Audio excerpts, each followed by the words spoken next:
that it's true. They own you. They own your emotions, and you basically belong to them. I think they would kill people, and that's on the record too. If you can control someone's sense of reality, then the human collective mind is putty in your hands. So, has someone been handing out space cakes? Or is this the biggest alien conspiracy of all?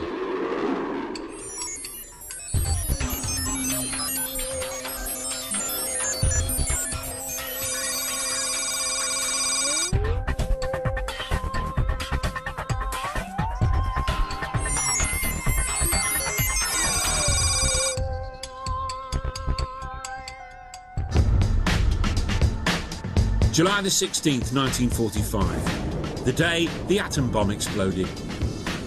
Everyone agrees this was an historic day. But some people believe it was also the day an alien conspiracy to take over our planet began. You see, apparently, this was an event which didn't just get noticed here on Earth. The shockwaves were felt across our galaxy and beyond. Ever since the UFO phenomenon sort of exploded into public consciousness in the mid-late 1940s, people have wondered, you know, why now, why now? And of course, the first answer people came upon was that, well, now we have the atomic bomb. When we set off the first atomic bomb, there was such energy released that probably created ripples throughout our solar system, perhaps throughout the galaxy. And other advanced races out there kind of did a double take and went, oh my God, the kids have found the matches. It's true that it wasn't long after the nuclear blasts in the late 1940s that the first witness reports of UFOs began. I think it was from outer space, but friendly. According to the theory, these UFOs were alien craft who had arrived as an advanced guard. They were soon making contact with our rulers and negotiating terms. And if the theory is to be believed, an international conspiracy then began to hide any evidence of this contact. It's a cover-up which is still in full swing, or so some believe. Meet Peter Gersten, an all-American criminal lawyer. When he's not suing people and doing all the other things lawyers do, he's taking on the US government. And that's because ever since he was a boy, Gersten's been fascinated by UFOs. Some people would just go out and buy a toy ray gun, but not Gersten. Instead, he has spent much of his career trying to prove that the American government has been hiding its extensive knowledge of aliens and alien contact.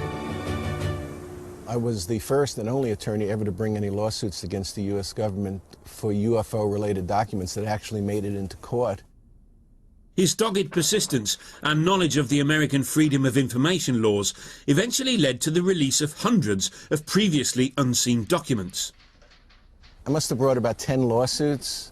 Even when they release documents, they've always withheld something within those documents. This affidavit is a perfect example. Half the affidavit is blacked out. If UFOs do not pose a threat, if UFOs do not represent an advanced technology, then why is this all deleted? Why indeed? He says these documents reveal the American government's obsession with the UFO phenomenon, which began during the 1940s and 50s. They reveal the existence of government committees which were initially set up to investigate UFOs.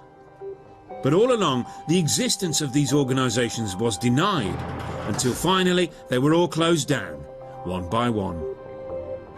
Despite the fact that governments kept telling the public there was no such thing as aliens, the aliens themselves didn't seem to be getting the message.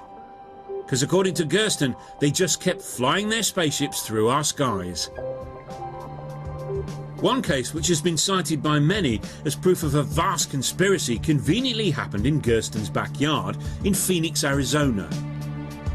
Unidentified flying objects over the valley. A triangular-shaped object. What was in the sky last night? The Phoenix lights lasted anywhere from an hour and a half to 2 hours, and there's never been a major investigation to determine what that was. What is it? I don't know. About 10:30 at night, There were about 7 lights that had a distinct formation that just stayed over Phoenix in a triangular pattern and then left. And it's amazing to me that something can appear so brazenly over a major metropolitan area and not be fully investigated. The story gripped the local media, but the official response was some kind of military flares. They had a number of leftover flares on the aircraft, and each aircraft had to get rid of them because the rules prohibit the aircraft from landing with flares on board. Gersten returned to the courtroom, but even he couldn't prize an explanation out of the authorities. The Freedom of Information Act is totally impotent. All they have to do is a reasonable search. And they say they did a reasonable search, we couldn't find anything, and the court goes along with that. So, is Gersten onto something, or does he just need to get out more? To really get to the bottom of what the government might be hiding, we need an insider. One who's seen some alien evidence with their own eyes. If you're involved in something like this, who do you talk to? You can't tell your family. You can't tell your closest friend. Now, the most convincing evidence that aliens have landed and those in power know about it would naturally be the sight of, well, an alien hanging out with the rich and powerful, being driven around in a limousine, or being photographed with celebrities. Unfortunately, the absence of anything like this means believers had to rely on something less convincing, hearsay, and there's certainly been plenty of that. I glanced up and there were 3 flying saucers at an altitude of 350 feet. No one disagrees that in the 1940s there were lots of unidentified flying object sightings. Even the skeptics agree there have been a lot of these sightings, but they put that down to paranoia. What's this all about? What's everybody running from? It's the end of everything. What do you mean? There was, after all, something called the Cold War going on. When the West and the Soviets confronted each other with secret weapons, spy planes, and various other military thingamajigs. The skeptics put UFO reports down to all of this. Nick Pope, for example, conducted an official British investigation into UFO claims, and let's just say he's not convinced. Nothing so far tends to give rise to any suggestion that extraterrestrials have visited the Earth. But it's often suggested that there's a huge conspiracy here and that the government's somehow covering up the truth about UFOs. Well, having headed the UFO project for 4 years, I can categorically say there's no truth in that whatsoever. For believers, though, the more governments deny, the deeper the cover-up must be. And instead they turn to people who have claimed to have seen for themselves evidence of an alien plot. Some of these witnesses say they even saw evidence of an elaborate government cover-up. You know, things like alien craft, soldiers picking over it, and aliens. Here's someone who says he saw exactly that. Clifford Stone spent over 20 years in the American Army. For most of that time, he had a desk job, but that's not to say nothing interesting happened to him. Because according to Stone, he was drafted into a top-secret operation. Its purpose? To retrieve downed Soviet satellites. I was involved in the activities that would recover crashes, debris thereof. Those operations were known as Project Moondust and Operation Bluefly. Those 2 projects dealt with 2 things: the recovery of objects of unknown origin or objects that survived re-entry into the Earth's atmosphere. Most of the recoveries were routine. But then in 1969, says Stone, his team were asked to investigate something that was very weird indeed. During that time, we got a call, and they stated that they needed us to put some people together because they had a plane or something that went down not too far from where we were at. When we got there, a person that I would later always call the colonel, he was there and he came up and he told me, he says, specialist, I need you to go ahead, take your Geiger counter, and I want you to take Geiger counter readings and call them back to us. Well, I was asking, well, what is it? And he went ahead and said, it's some type of Soviet spacecraft that crashed. Says, now, if you get there and you see anything unusual, you need to keep in mind that the Soviets put monkeys, just like we do, in their craft. And as a result of that, if you see any bodies, don't worry about it. It will be monkeys.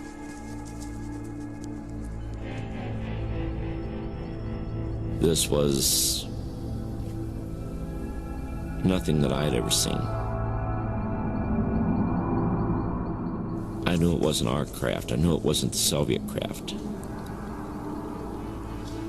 As soon as I got to the place where I could look down, I could see where there was a little kidney-shaped door that opened on the side, and I saw one of the creatures lying out there.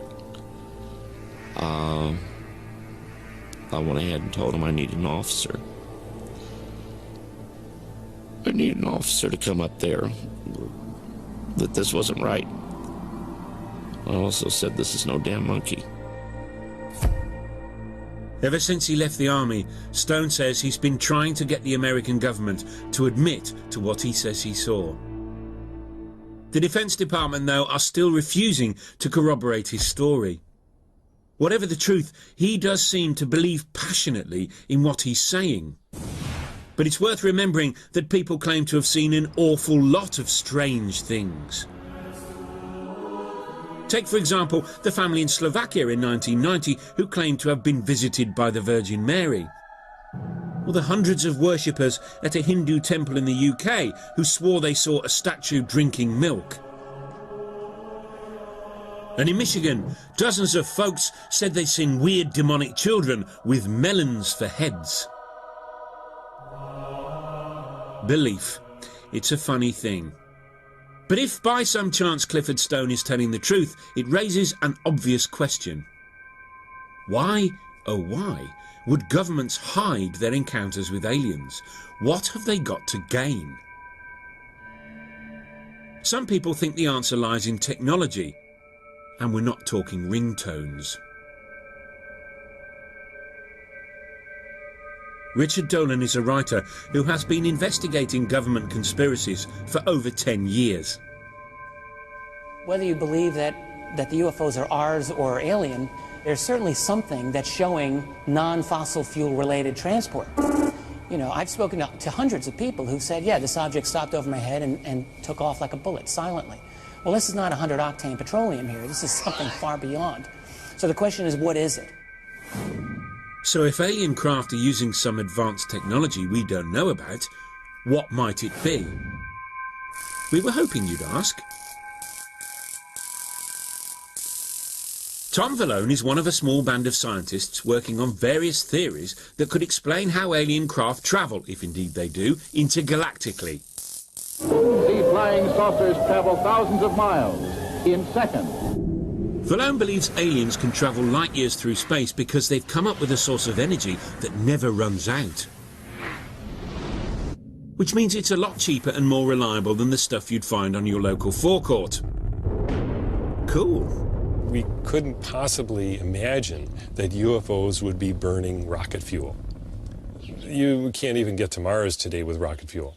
So we have to accept the fact that if there are vehicles that can travel interplanetary and perhaps interstellar, they have to use an onboard fuel source that is converting ambient energy or have such a concentrated form of energy that it can survive over light years of travel.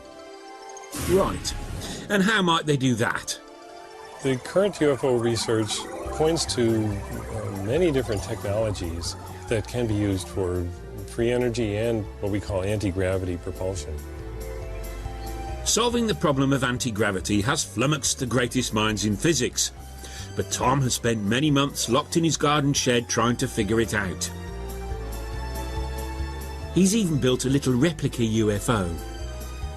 one UFO contactee reported a disk the size of the UFO that had magnets on the outer edge. And so here we actually have a disk that has magnets on the outer edge that perhaps may be powered by some means that involve permanent magnets or some arrangement of permanent magnets. According to Vallone, the separate halves of UFOs might contra-rotate to create energy that can be harnessed to power the spaceship. The beauty of this energy is that it comes out of nowhere.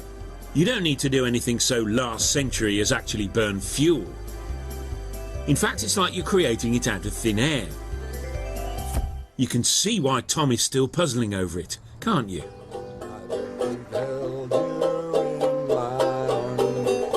According to the alien conspiracy theory, when the extraterrestrials brought this energy to Earth, a lot of very powerful humans got very annoyed.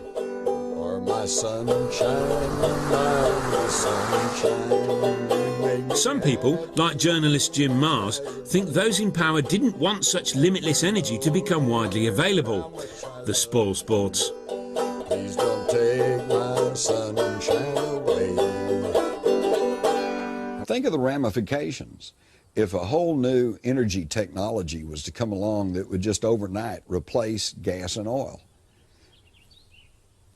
the oil industry would collapse, the Middle East would collapse, the whole car industry would collapse. You know, I mean, it would be a severe upheaval in our society. In a world economy dominated by oil, Mars says this new kind of new energy would undermine powerful business interests. See, these folks, they don't care if we know there's aliens out there. What they care about is if we know there's aliens, then we know there's alternative technologies, and this could upset their monopolies. But Mars goes even further. He says the government and the powers that be started covering all this up even before the 1940s. We're on the way to Aurora, Texas, where legend has it that a spaceship crashed in 1897. This is the Texas Historical Commission, the state marker that I was telling you about. And it's the oldest known graves here, early 1860s. This site's also well known because of the legend that a spaceship crashed nearby in 1897, and the pilot killed in the crash was buried here. And the only caveat, of course, is the word legend.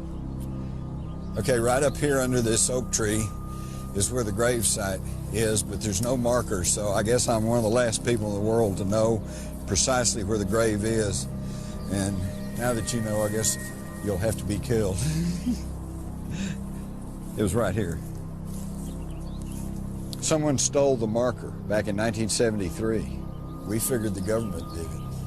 And I have a reason to believe that's true because not too long back I met a woman who grew up around here by this cemetery, and she said that she had encountered federal officers in this cemetery, and I said, oh yeah, that was probably back in 73, and she said, no, this is back in the 50s when I was a little girl.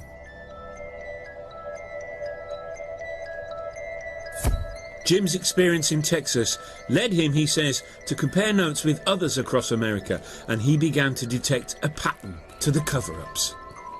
Ah, you were wondering how long it would take to get to the men in black? Well, here they come. If someone has a UFO-connected experience, then sometimes they are visited by strange men in black suits who, number one, ask them, what exactly did you experience? And number two, tell them, if you know what's good for you, you won't talk about this. Now, let's just get this story right.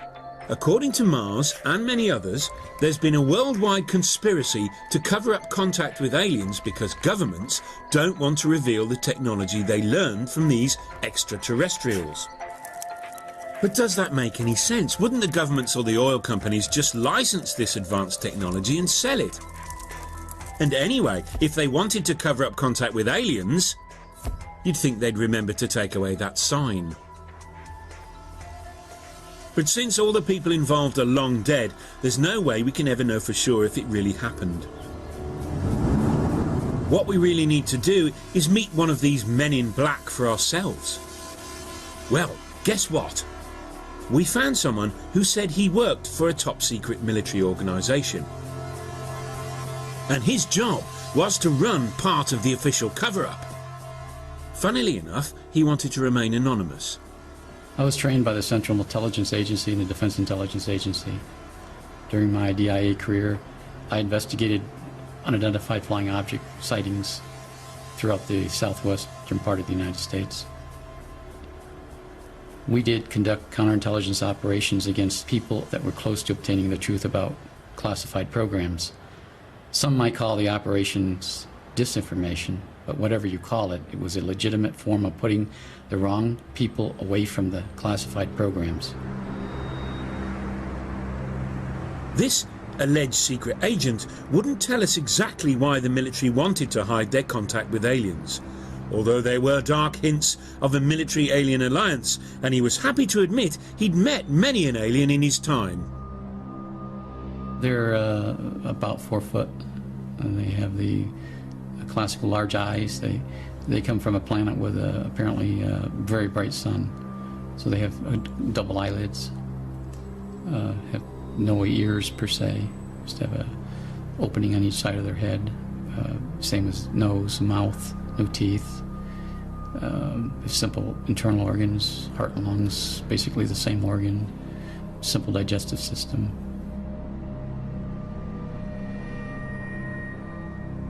I'm not going to discuss that. There's a lot of information I wish I didn't know. So there you go, a secret agent who positively wanted to be interviewed. He refused to give us any evidence to back up his claims, and we couldn't find any either. But if he did what he says he did, how does he sleep at night? I don't have any problem with my conscience, no. Everything I did in a government service, the disinformation in this area, was all legitimate. It's sanctioned operations that I was told to do. I did my job, and I did it well. These guys, they're unofficial. They don't exist within the official framework of our society. These agents charged with studying UFO phenomena and so forth. They're outside. Okay. Maybe Agent X is telling the truth, and he's a man in black. If so, we've stumbled on a scoop. So when did the cover-up begin? Maybe aliens didn't first land in the 1940s, or even in the 1890s. Because maybe, just maybe, aliens have been here for a long time, and when we say a long time, we mean a very long time. They've been running the world since the year dot, and they've kept it very quiet indeed. People want to laugh and say it's impossible. Well, please be my guest, I don't care. But if you're interested in what's happening in the world, this is a phenomenon that needs looking at, because there's something to look at. So, we've had top-secret government committees investigating the presence of UFOs in our skies. We've had secret military operations to retrieve downed spaceships and their alien pilots. We've had sinister government agents terrorizing the public. But in terms of a conspiracy, this is just the tip of the alien iceberg. I woke up, and mere inches in front of my face, there he was. And I was really freaked out. This is a very rare opportunity we're looking at. Implants are rare. Because according to some, the aliens have not only landed, they're actually running the world. What? Yes. Here's a man who believes it. David Icke.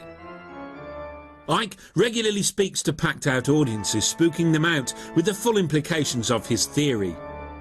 The power that these guys I'm going to talk about in detail today use to manipulate, control, and slaughter many of us, increasingly so, is only the power we give away every single day. He hasn't always been a full-time conspiracy theorist. In fact, he started as a soccer player and sports commentator on the BBC. Kenny Dalglish of Liverpool and Scotland. But all along, something was troubling him. When I was a kid, I had this feeling, I couldn't put words to it, I had this feeling I had something to do. And when I started being quite good at football and went into professional football, I thought that must be what it is. But there was something missing. I couldn't put words to it. I felt unfulfilled. Ike looked at the world and there was something wrong with it. At first he couldn't work out what it was, but something under the surface was amiss. International poverty? Global warming? The capitalist system? No, something deeper still. He became convinced that everything that was wrong with the world could be explained by one overarching idea: that a small, ruthless elite had taken control of our planet. It's claimed it is made up of a highly secretive group of families who exercise absolute control over world politics and economics. Its name? The Illuminati. Well, the name Illuminati comes from the phrase the illuminated ones, which is extremely appropriate because they are illuminated into knowledge that they keep from the rest of the people. Ike was convinced that these families were no ordinary power-crazed tyrannical elite. Oh no. There was just one small detail which distinguished them from the rest of us. What I've done is ask the next question, which is, where did the Illuminati come from, and who controls them? And you go back into thousands of years BC, and you start to pick up another common theme, which is of interbreeding between humans and a non-human race. I am from another planet, outside your galaxy. I'm sorry, I just don't understand. Ike claims thousands of years ago aliens arrived on Earth and probably interbred with the leading families of ancient primitive societies, creating alien-human hybrids. These hybrids and their descendants control the planet and everything on it.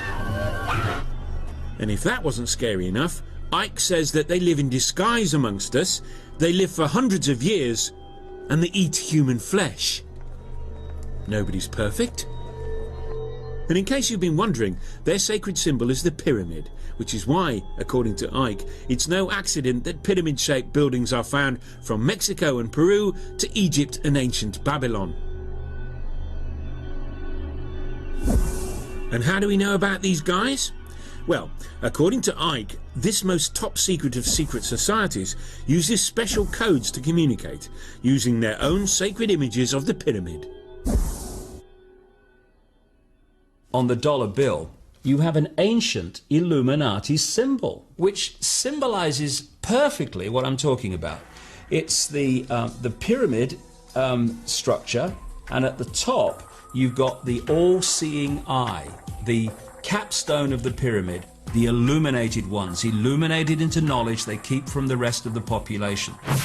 Now, quite why the most secretive beings on the planet use the least secretive place to communicate, no one seems to know. Such details haven't stopped David Icke selling thousands of books, although there has been criticism of his use of the word Illuminati.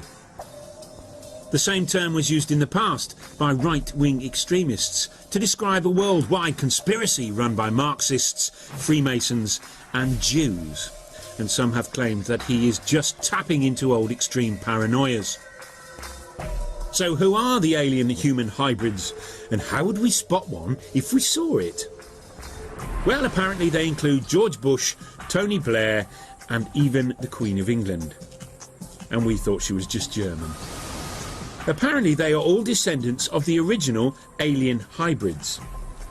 What you have, in effect, is the Illuminati families being the genetic representatives on this planet of these serpent gods. Serpents? Yes, the aliens who came down to Earth long ago didn't look like the Queen of England. In fact, they were serpent, lizardy sorts. And even when they interbred, the old reptile bit just wouldn't disappear. Well, I think the answer to why reptiles is why not. It's just a form through which people express themselves, or entities, consciousness expresses themselves. The Illuminati cover up their reptilian nature with a human disguise. But occasionally, though, the effort of hiding their slithery selves becomes too much, and the mask drops. Let me see you as you really are. People find it difficult to perceive of a two-legged reptilian entity with what we would call an intelligent mind. But I have talked to hundreds and hundreds of people all over the world. I've been to more than 40 countries researching this, who have told me the same basic recurring story of seeing people, often in positions of power, but not always, change from a human into a reptilian form and then go back again. Sometimes it's for a few seconds, sometimes it's for longer. Icke's theory has turned him into a superstar in the conspiracy world. But some more mainstream ufologists are skeptical about his theories. Having worked in the fields of public relations and communication, I'm not sure that I'm going to win friends and influence people by calling the Queen Mother of England a 200-year-old reptilian cannibal. Whatever the truth, there's no doubt that Icke has tapped into something which people have often felt, the sense that their lives and their society are not under their control. But it's arguable whether those fears are calmed by imagining the world is run by lizards. Icke's theory that lizards are in control has had one notable effect. Whereas 20 or 30 years ago, alien sightings tended to be all about little green men, alien sighting stories have now begun to change. Now lizard sightings are all the rage. Mona Kempka, for example, is a fan of Icke. She's read all his books. And rather coincidentally, she has also seen lizards. They come visiting. My name is Mona Kempka. I'm 55 years old. I've been a psychiatric nurse for 30 years. I've lived alone for the last 10 years. 12 years ago, Mona had her first reptilian experience. In 1994, a reptoid appeared in my living room. 6'3", thin waist, giant muscular legs. This being could kill 5 men with a swat. I was asleep because I worked the night shift. And I woke up, and mere inches in front of my face, there he was. And I was really freaked out. I stood up in my bed screaming. He appeared to me for 6 seconds, and I was standing up in my bed, screaming, then he vanished.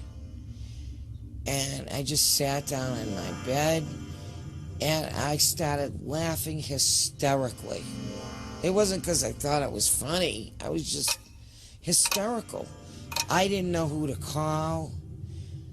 I thought even my own mother would not believe this, you know. So what's going on? Has Mona seen a reptoid alien, or does she just think she has? Or did the books she read by Icke play their part? I mean, I don't believe everything I read. I take it all in and try to make my own decisions. But David Icke's on the money. And I don't even know David Icke. I'm just telling you, I'm glad this man is gaining momentum in this country. What would help convince the rest of us would be if Mona, or anyone, had found some physical evidence, say a bit of old lizard skin lying around. Sadly, there was none. But that doesn't mean to say that there isn't any physical evidence of aliens and their dastardly attempts to control the world. Well, not if you believe this man. He says he's found it. You cannot make claims of some strange entity in the midst of the night, or in broad daylight in some cases, actually came and abducted you and did various things and so on, without there being physical evidence of those claims. Daryl Sims' day job is as a private investigator in Texas. But he has another string to his bow. He spent the last few years working with people he says have been implanted with alien probes. Just a normal, everyday sort of guy, then. Well, first of all, they're varied and very different. We found them in the eye, we found them in the feet, we found them as large as a walnut, an inch big, next to the heart of an abductee. We found them in all types of places, deep inside the brain, some of them as big as into your thumb, and then disappear within a year. What they are, that's a good question. What they're for, that's a good question as well.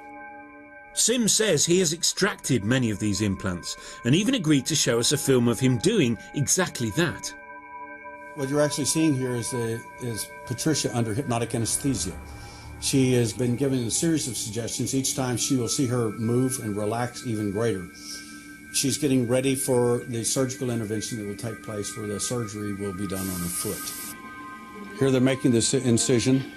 This is a very rare opportunity we're looking at. Implants are rare.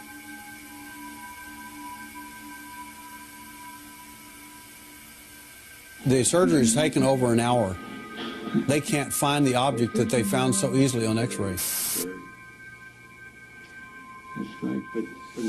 Here he is bringing the object out in a T-shaped formation.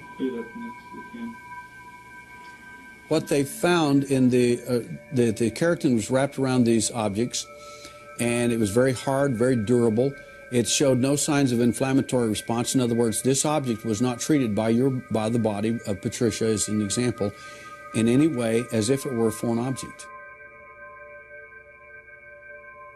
Now, Daryl Sims has no medical background whatsoever, but he claims that the object that was removed from Patricia's body was designed to control her mind. Quite why they put it in her foot, though, is a whole different matter. But anyway, over to you, Daryl. My thinking is that the side effects of these objects, it seems to us, based on preliminary findings, is that levels of serotonin, dopamine, neurotransmitters, in effect, have been altered in some of these abductees. Now, any neuropsychologist or neurophysiologist can tell you in a New York minute that anybody that controls your serotonin, dopamine, or potassium, anybody controls these neurotransmitters, especially serotonin and dopamine, they own you. They own your emotions, and you basically belong to them. Daryl didn't allow us to do any tests on the little implant, so we can't say for sure what it was. And why a secretive alien could have been so easily outwitted by a Texan private investigator is anybody's guess. What we do know is that Daryl isn't entirely objective. I became aware of the alien entity in 1952 at age 3.5 in an abduction scenario. And then what really threw me into high gear into full-time investigations in this phenomena is my son got abducted at age 6. Then at that point, for me, I could live with my problems with the abductions. But when you come after my children, now it's personal. Alien lizard gods feeding off our own mistrust and fear. Alien implants that control our minds. Powerful alien-human hybrid families that run our world. Blimey. But one question keeps nagging. If some people are seeing aliens, why aren't we all? Perhaps the answer, unnervingly, lies in modern science. People are starting to realise that the world is not just a little bit different to what they thought it was. It's actually nothing like they thought it was. We've come a long way in our understanding of the UFO phenomenon, but we still don't have a definitive answer. In the 50s, the big question was, do they come from Mars or do they come from Venus? By the 90s and today, we're even more sophisticated, and the question today becomes, do they come from another dimension? Most skeptical, rational people will never believe that aliens control us and our planet without some conclusive evidence. But what if it was impossible to come up with evidence? Because the way we see the world is itself flawed.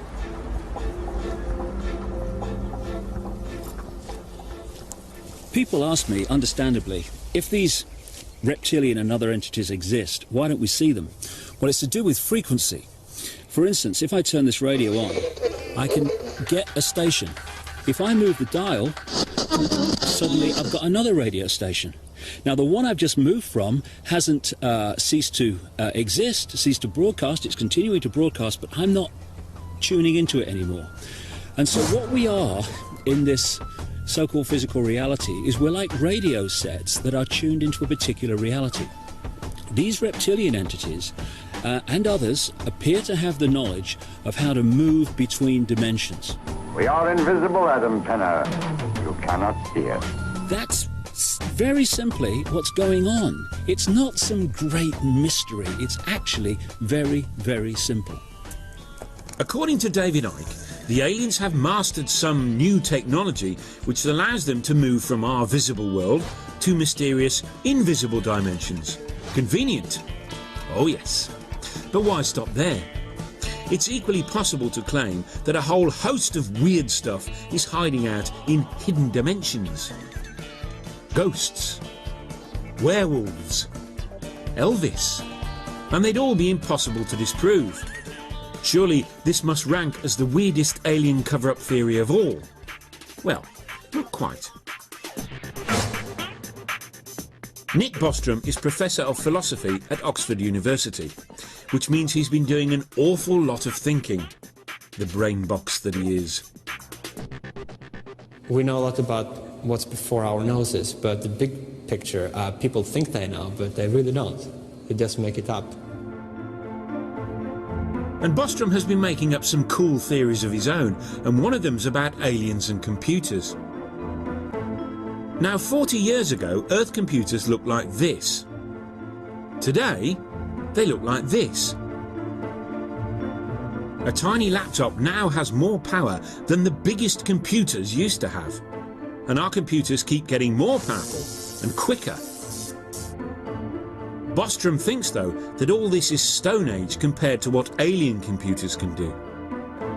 In fact, their computers might be so advanced that he thinks we might all be living in them. Just like the Matrix.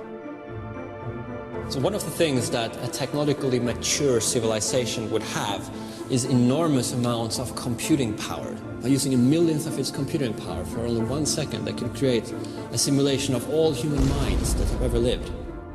And according to Bostrom, maybe virtual reality simulations would be so convincing that we might actually be living in one.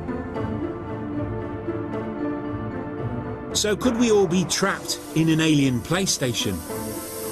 We are almost certainly living in a computer simulation, meaning that all this world that we see around us, everything we experience and everything we do takes place in a virtual simulated reality that is implemented and running on a computer built by some technologically extremely advanced civilization.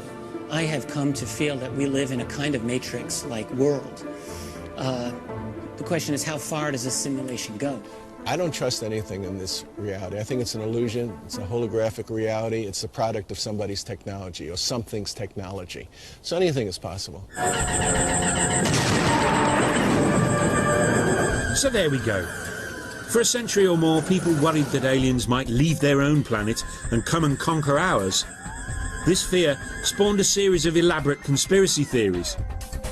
Some involving the military, some involving a government cover-up. It was even argued that the aliens had bred with humans and sent secret messages to each other. Now it turns out the effort of investigating all those conspiracies has been a total waste of time. For planet Earth and everything on it, and indeed everything in the whole of our reality, could be just a product of an alien computer game. They didn't need to travel here to take us over. They got us to travel to them. So smile. Because somewhere, in another galaxy, something is watching you.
kind of hinge everything around the word sapper, right? A sapper is a person who paves the way for others. They're a person who blazes the trail. You get the mission prepared, you get your equipment prepared, and your soldiers prepared in a short amount of time, and you get the mission accomplished. You never quit. Sapper is the finest engineer that America's Army has to produce. They essentially are the best of the best. A sapper is actually a state of mind. The spirit of this organization falls on the general sapper and the typical sapper who goes out there every single day and clears the roadways for our task force. Oh, sappers are the best, man. I mean, we blow up and we keep driving on.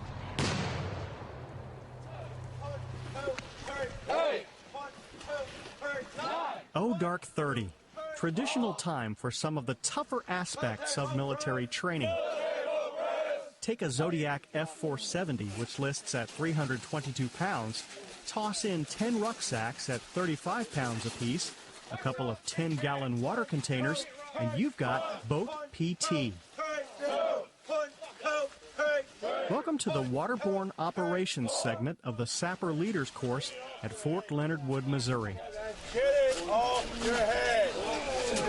Get up. Start with a few exercises with the boat, then set off on a 1.5-mile race carrying the boat.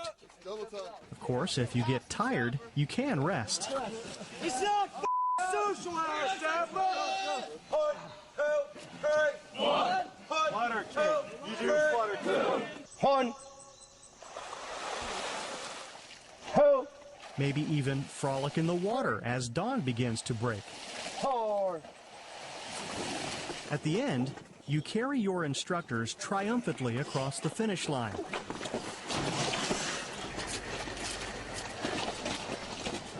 Or not so triumphantly. Somebody may want to relieve that guy in the back. Obviously, he's close off. Finish it all off with some cool-down exercises.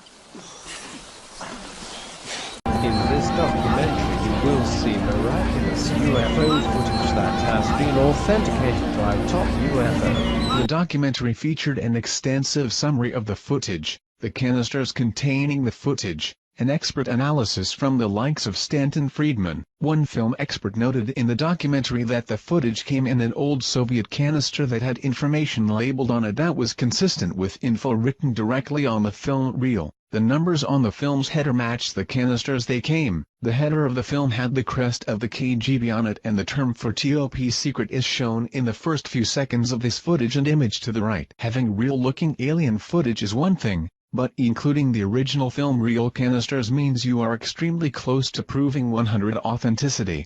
This is something that has traditionally lacked in other more popular alien videos such as the widely known Alien Autopsy or the Alien Interview videos. Several KGB documents. In the documentary, several KGB documents are produced to prove the film is authentic, along with credible testimony from a former Soviet KGB operative who claims to know about the event. At first everyone believed that those debris were part of some novelty aircraft manufactured in the United States or England, said Pavel Klimchenkov, a former KGB operative, but having done some measurements material analysis, we came to the conclusion that none of the domestic or foreign manufacturers known to us could have produced this apparatus, at least not in the conditions existing on this planet. Along with Pavel's testimony, authentic KGB top-secret documents were obtained by the filmmakers, allegedly costing them $10,000. The documents described in detail a crash site recovery operation of a disc-shaped object and organic remains. Based on the credible testimony, KGB documents, expert film analysis and the general good feeling one gets when watching this interesting crash site video, it is safe to assume that this film indeed may be authentic. What about the autopsy? This footage will be posted in our second part article along with thoughts and analysis, actors, training exercises, skepticism. Some have put forth the argument that an American production crew filmed the footage in March 1998. These claims are put forth on websites claiming to know the truth about this footage. To date they have failed to show even one current photo of any of the soldiers in the film, nor any statements from the actors that they were indeed only actors in this film. This should be easy to obtain if the footage was recently filmed. Some have put forth the argument that an American production crew filmed the footage in March 1998. These claims are put forth on websites claiming to know the truth about this footage. To date they have failed to show even one current photo of any of the soldiers in the film nor any statements from the actors that they were indeed only actors in this film. This should be easy to obtain if the footage was recently filmed. Another theory suggests the film was a training exercise. Yet no one has produced witnesses verifying this claim. One skeptical viewpoint suggests that the object's thickness is far too small to support any would-be alien pilot. The craft's outer edge as seen on the image is only 12 to 36 inches. However, it is not necessarily indicative of the overall thickness of the craft. The image was taken from the only part in the video sequence where the craft's edge is visible, and since the camera never goes behind, there is no way to tell how much depth the craft may have on the other side. Additionally, if you consider the side facing us may actually be the bottom, we can easily see that this craft can easily fit the traditional flying saucer shape as demonstrated by the below images. In this documentary they claim that, since they only were able to acquire 4 canisters of film, more film footage of this incident is available, such as the entire digging, cleanup, and inside the craft investigation. To this date, almost a decade after it went public, no other videos have surfaced. A UFO crash site allegedly filmed by the Russian KGB in March of 1969 in the Sverdlovsk region of Russia.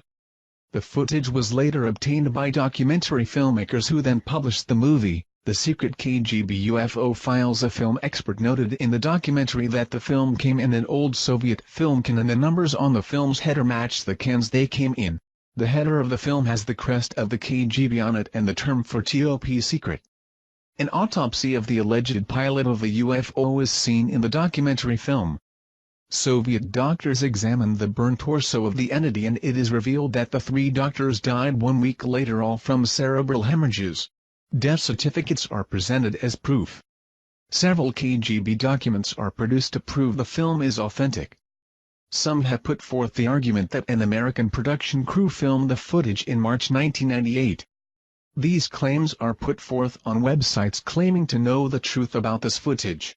To date they have failed to show even one current photo of any of the soldiers in the film nor any statements from the actors that they were indeed only actors in this film.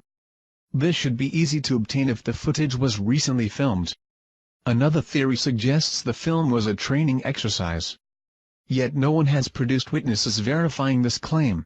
UFO aliens may have helped build pyramids of Giza, says Cairo University archaeologist.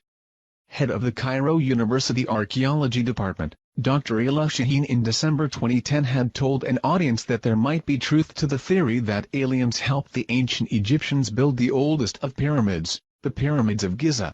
On being further questioned by Mr. Marek Nowak, a delegate from Poland as to whether the pyramid might still contain alien technology or even a UFO with its structure, Dr. Shaheen was vague and replied, "I cannot confirm or deny this, but there is something inside the pyramid that is not of this world."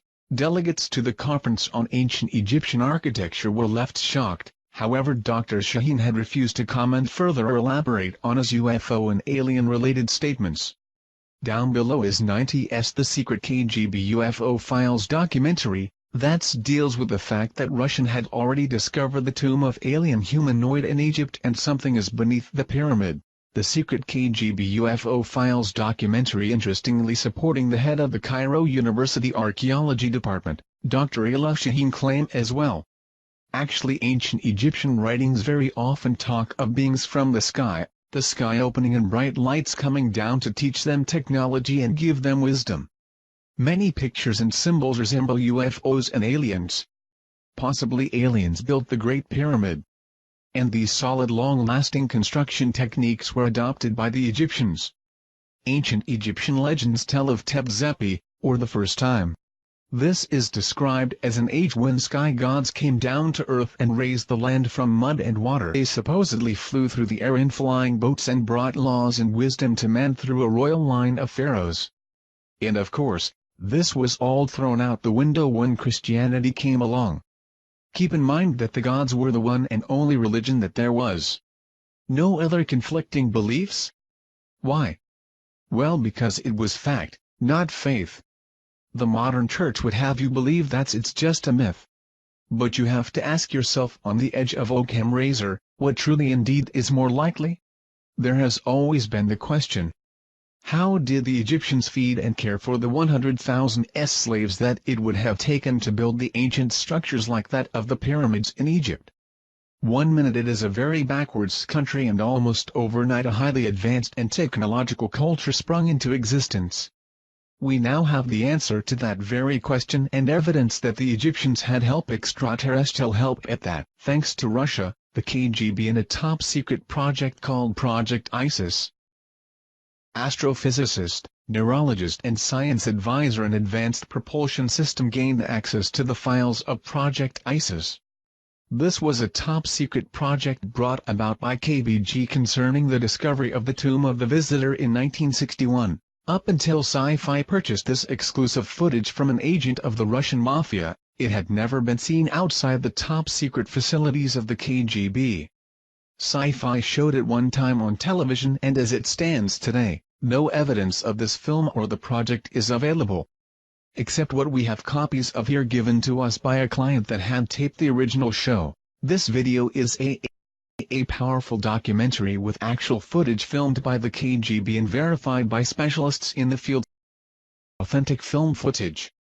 If we can somehow bring attention back on Project ISIS and prove it out, it will change the history of the beginning of the civilization of man. During the Cold War, Nikita Khrushchev was determined to show the world that communism was superior over the democracy. As he realized that it would be too costly to compete with the US in the space race, Khrushchev chose to go the other route.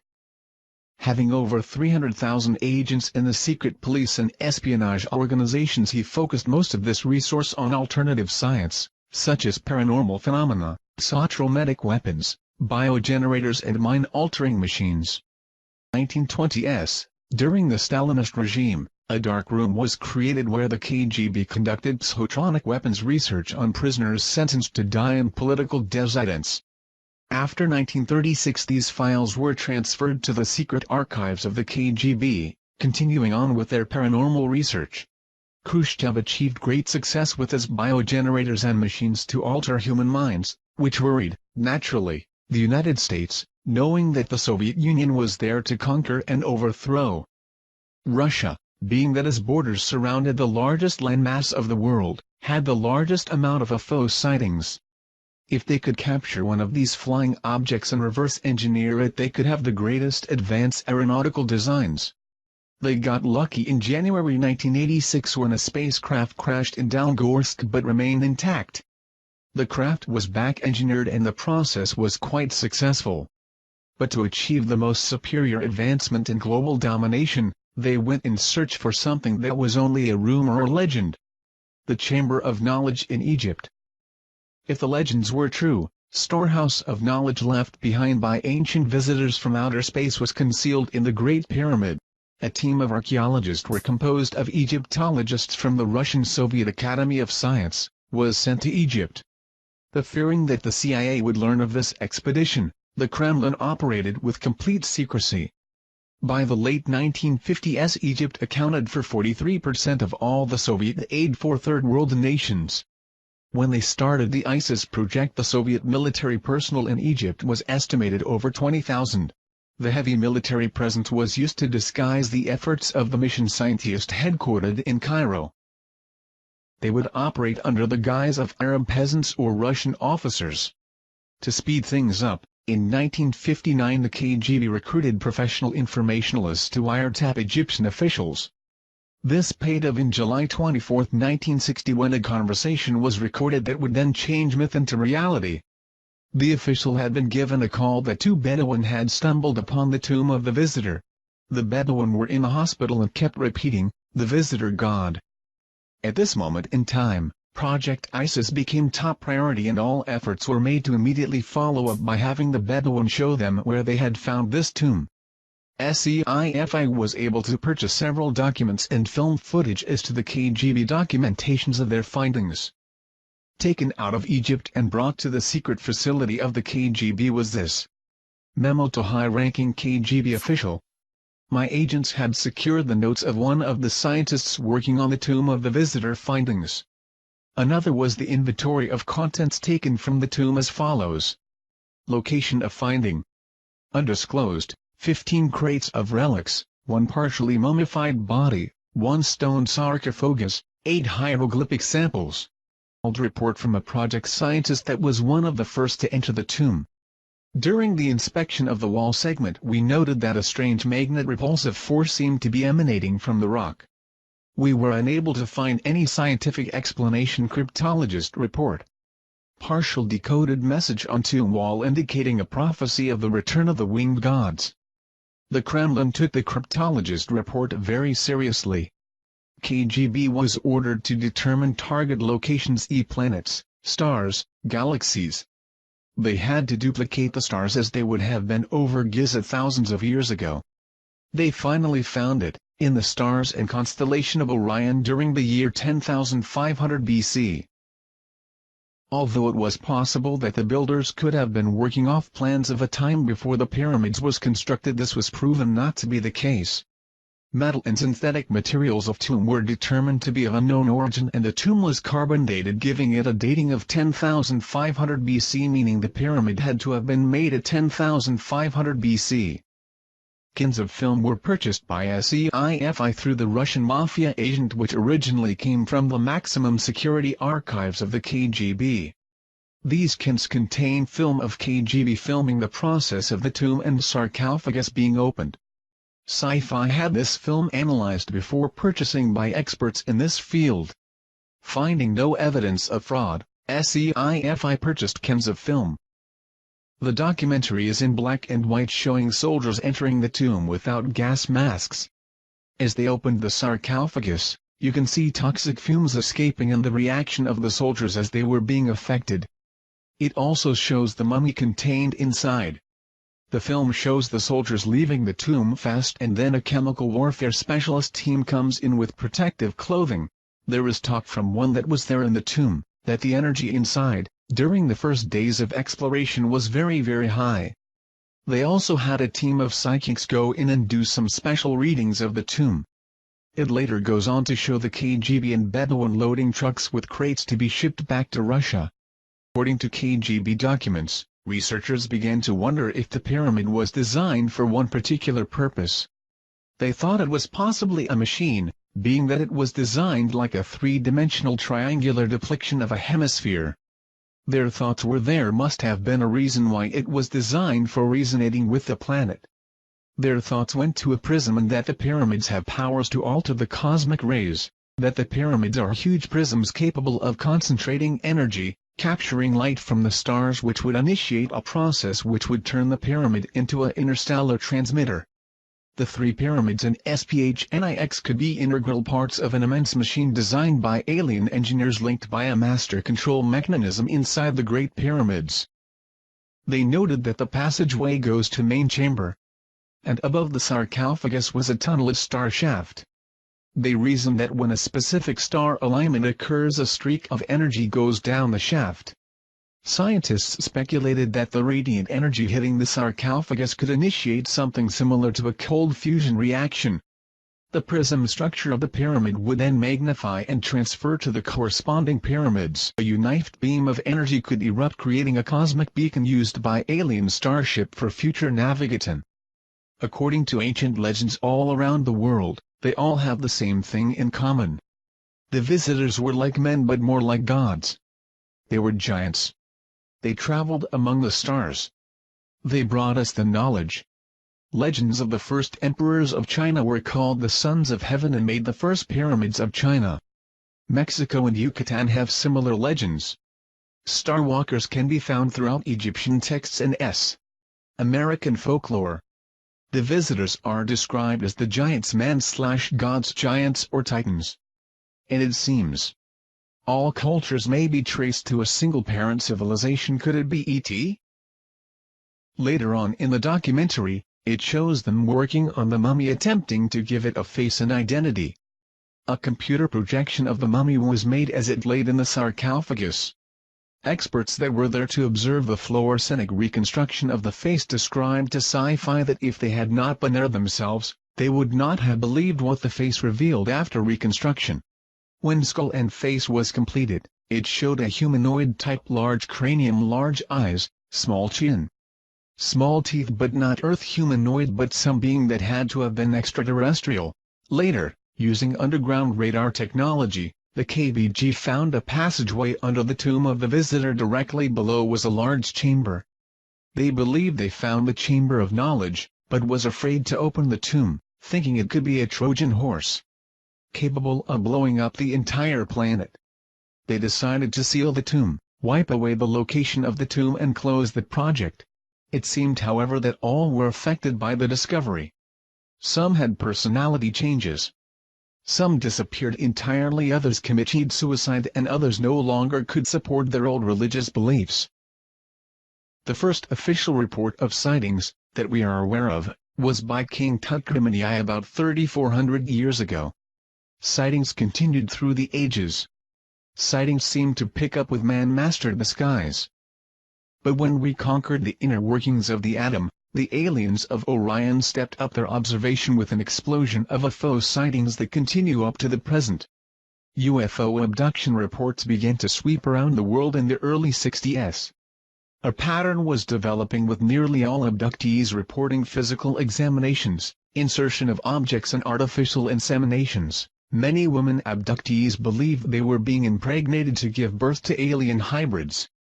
In the last decade, reports such as these have risen dramatically. It may be highly likely that the genetic colonization program that started back in the ancient times has resumed. The question was asked, could they be cloning themselves by implanting their alien genes into human DNA? Are humans being transformed into an alien species through genetic engineering? The ancient Egyptians have always said that our DNA came from the heavens and that someday they would return. Did the KGB discover the truth in the Chamber of Knowledge about the true agenda of the Yet? And what was discovered on the wall of the tomb of the visitor prophesies that they would return. But when? Secrets cannot be contained. Not even KGB secrets. A group of scientists, computer programs, doctors, etc., shortly after the discovery of the tomb of the visitor, came together to discuss the possibilities of this discovery. They fully believed that the visitor was none other than Osiris, the alien king. Thus they gave themselves the name, the Followers, based off the followers of Horus in the Egyptian Book of the Dead. According to Egyptian beliefs, a family of gods came from the stars to Egypt. They were the ones that gave the people of Egypt the knowledge and wisdom. Later they left Earth back to their star homes, except for Osiris. He stayed and taught the followers. It was their duty to protect and keep the ancient knowledge he gave them until his return. The Egyptians were astronomers and fully understood that the stars were the map to the great god Osiris and the afterlife. And followers would secretly come together in their homes to discuss the possibility of the return of Osiris. They believed that the second coming of Osiris would herald a new age for mankind. They believed that when the tomb was discovered and the seal was broken, a signal was transmitted to the visitors. They calculated and estimated the time it would take for the electromagnetic signal to reach the constellation of Orion. They figured that they could return no earlier than April 23, 1985. With that time frame in mind, the group left Russia and took off to Egypt, never to return. The only remains left behind of their meeting with the visitors was a newspaper clippage found in the KGB archives of a group of tourists disappearing in the middle of the night in Egypt, 1985. And one home movie project with film. This film showed the group in front of the pyramid at night. It shows a light appearing in the sky, the group dropping to their knees in prayer, the light becoming brighter, and then nothingness. A daughter of parents that were part of this group was shown the home video by the SCIFI team, of which she recognized her parents and burst into tears. Did anyone happen to see a documentary on sci-fi called Secret KGB UFO Files? I happened to catch this yesterday, and while I'm leaning to the side of skepticism, I have to admit that it was intriguing. Basically, the story goes, in the early 60s the KGB discovered a tomb at the Giza Plateau containing an UFO. Luckily there was film footage, haha. The grainy film contained footage of archaeologists dressed in KGB gear opening the tomb of what was thought to be an ancient Egyptian king. When they do, toxic smoke overcomes one of them and the other two run out. It is later learned that the body isn't human. The footage looked as if it had been produced to look old. Also included were shots of psychics levitating in the tomb. One thing that caught my attention is the archaeologist that was supposed to have been claimed by the toxic smoke was later helping move crates of evidence down some stairs. Despite the curious film footage, the documentary was very interesting and had me glued from the jump.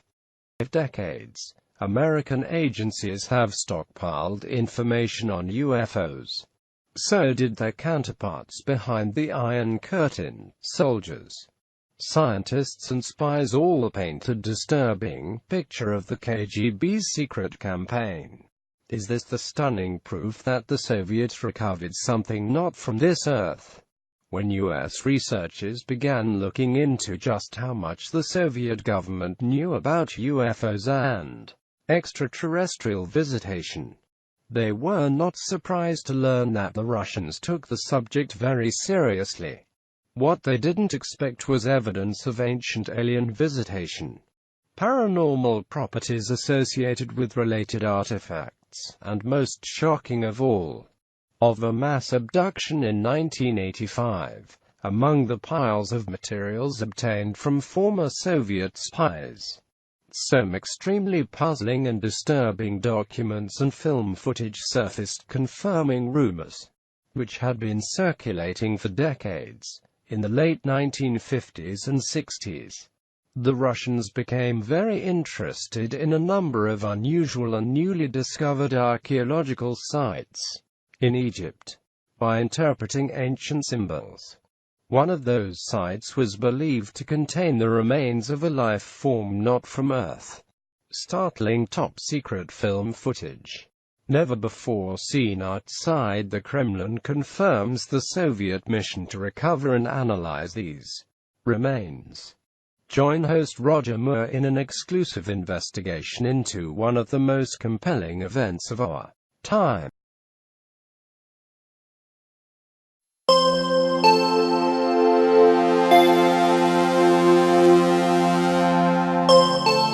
Yeah.